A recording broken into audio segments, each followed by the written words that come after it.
Learning obedience.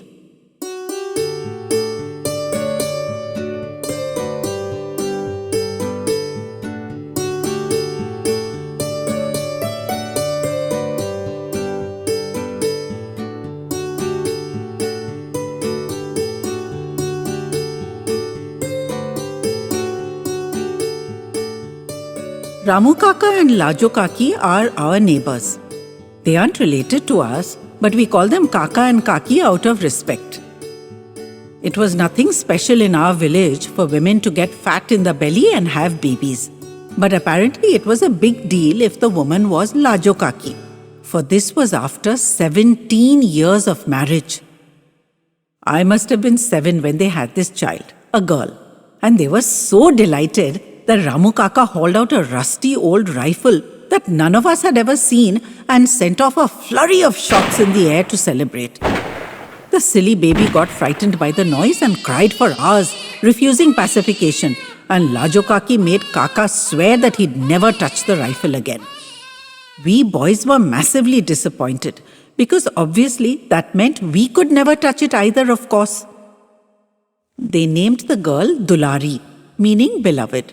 But I renamed her Tortoise years later, for she always disappeared into the house as soon as she saw me. I was something of an oddball in our village and in our family because I enjoyed studies. My elder siblings dumped their homework on me, and I loved it.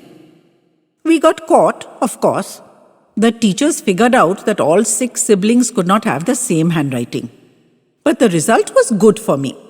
I was dispatched for special classes with the senior teacher, who put me on a path of advanced studies and even battled my father on my behalf. Babuji, that's my father, wanted me to start work in the fields, like my elder brothers. But Masterji wouldn't hear of it. So I was sent to Patna to live with Masterji's elder brother and study in his school. The school wasn't great, and none of the teachers cared for me as much as Masterji had. But there was a library, and I started to have dreams and aspirations beyond my station and my father's pocket. I went home only once a year in the summer. I spent time with my mother and worked with my brothers in the fields and started noticing many things that could be done differently. Whenever a solution I'd devised worked, my mother would be thrilled, and I enjoyed her pleasure. But Babuji was more difficult to please. "Things are not done that way here," he'd say.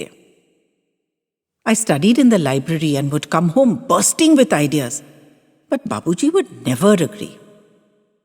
He'd have been furious if he'd known I was studying for a scholarship to agricultural college.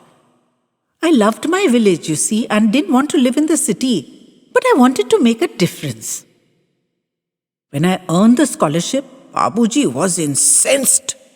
Not just for being lost to him for another 4 years, but for going about it behind his back. He knew he couldn't defy the 2 Masterji brothers who were so much on my side, and he could only roar that I needed to be taught obedience.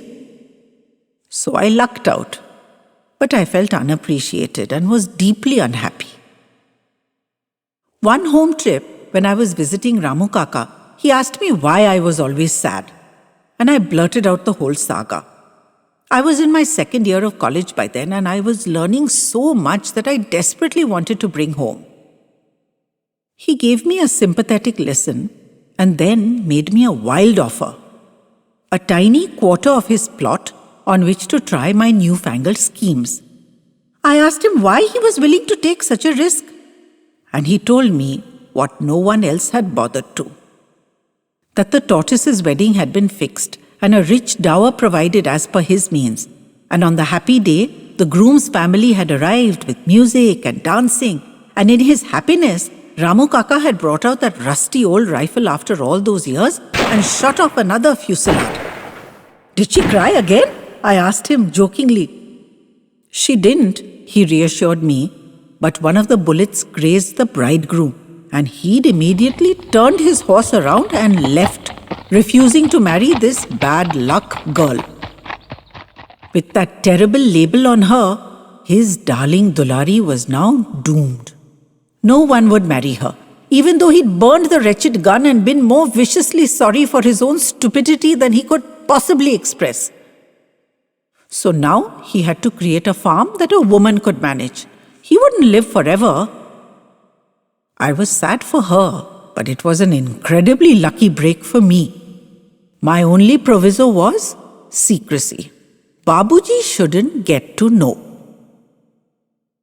No one in my family had studied past Standard 8. They thought it a waste of time. They said I was learning city ways, becoming argumentative. So I never informed anyone when I quietly graduated and took a job on a commercial farm. I had to live on the farm, so I left Senior Masterji's house with his blessings, which I deeply appreciated, for had my father come to know, I'd have been roundly cursed.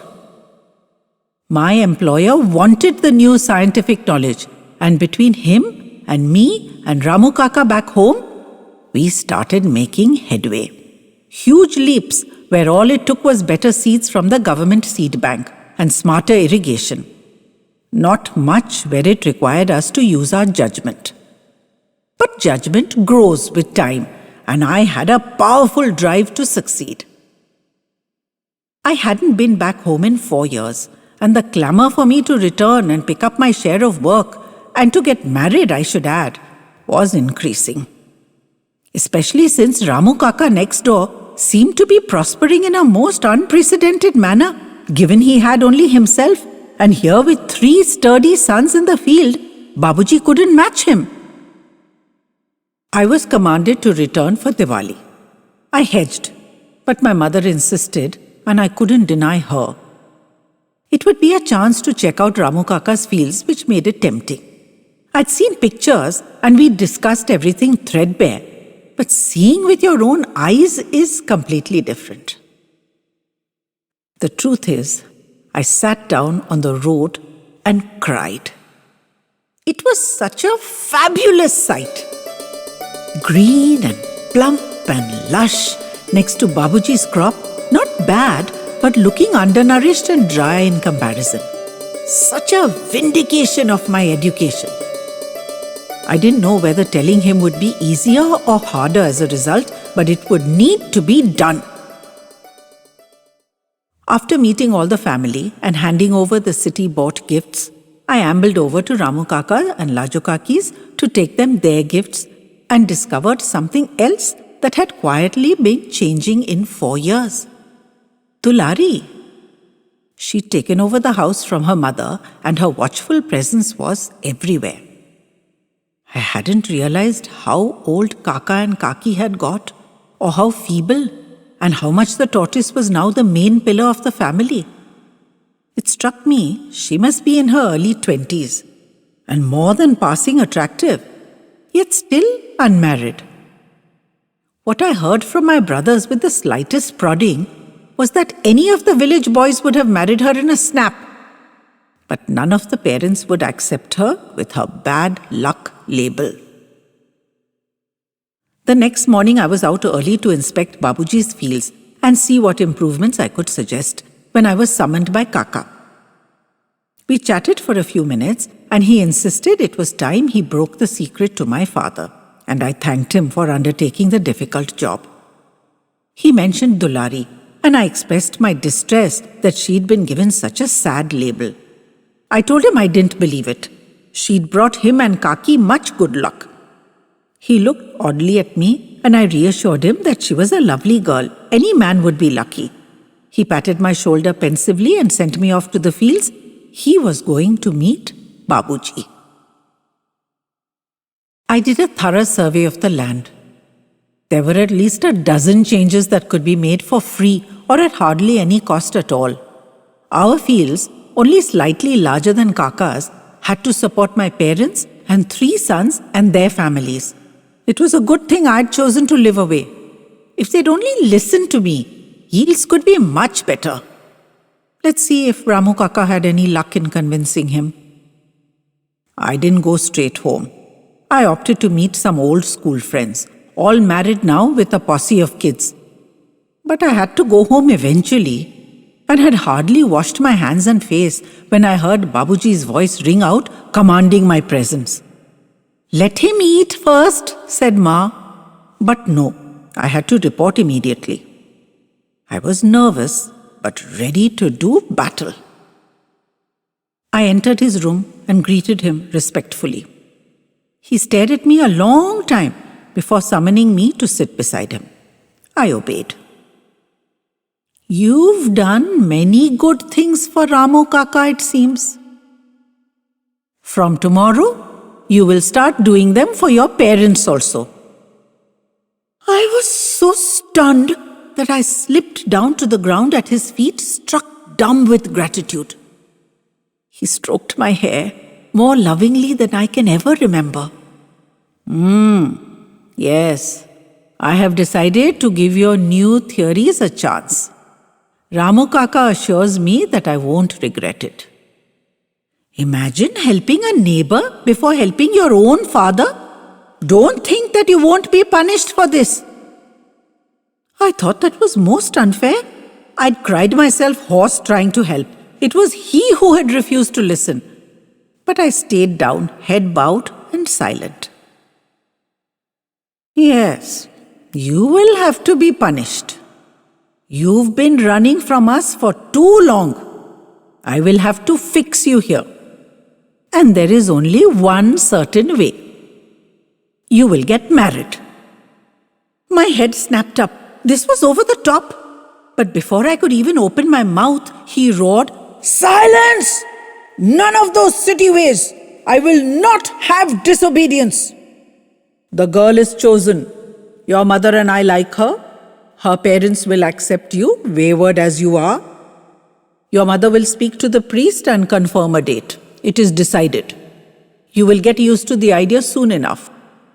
Dolari is a good girl and no bad luck to anyone." It took a few seconds for me to register that properly.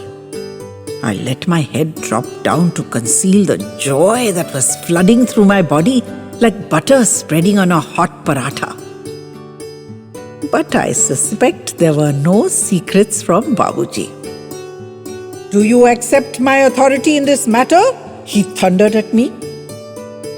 "I do, Babuji," I replied, humbly and obediently.